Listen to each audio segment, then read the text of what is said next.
काफ़ी सारे पेशेंट ऐसे जिनका पहला सी सेक्शन हुआ है, बाद में वो कंप्लेन करते कि बहुत बार उनको पीरियड्स के दरमियान और पीरियड्स के बाद बीच बीच में ब्लीडिंग होता है, स्पॉटिंग होता है। और यही पेशेंट जब बेबी के लिए सेकेंड दोबारा ट्राई करते हैं ना, तो अक्सर उन्हें डिफिकल्टी फेस करना पड़ता है क्योंकि उनको बेबी नहीं होता है।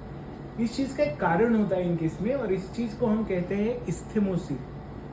दरअसल होता यह है कि ये जो पेशेंट होते हैं जिनका पहला सी सेक्शन हुआ है, दरअसल उनके यूट्रस का जो स्कार का हिस्सा है जहाँ से पहला बार सी सेक्शन हुआ था, वो दरअसल बहुत वीक रहता है, और इसी वजह से उनको उस एरिया से काफ़ी सारे इन्फेक्शन, ब्लीडिंग, इस सब का प्रॉब्लम होता है, और इसी वजह से उनको बेबी नहीं हुआ रहता है। इस चीज़ को हम कहते हैं इस्थेमोसिस। अभी आप अगर स्क्रीन की तरफ देखोगे तो इस चीज़ को हम कहते हैं इस्थेमोसिस। दरअसल ये जो पार्ट है इनके यूट्रस का, यहाँ पे इनका पहला स्कार है जहाँ से इनका पहला सी सेक्शन हुआ है, और इसके आगे इनका यूट्रस का कैविटी है।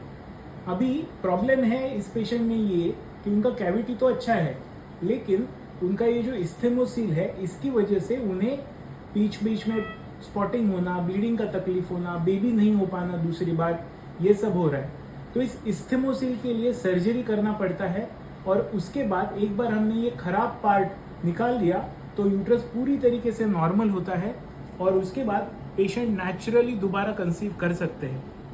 तो याद रखिए, अगर पहला सी सेक्शन है और बार बार उसके बाद ब्लीडिंग हो रहा है, तो शायद आपके केस में इस्थेमोसिस हो सकता है।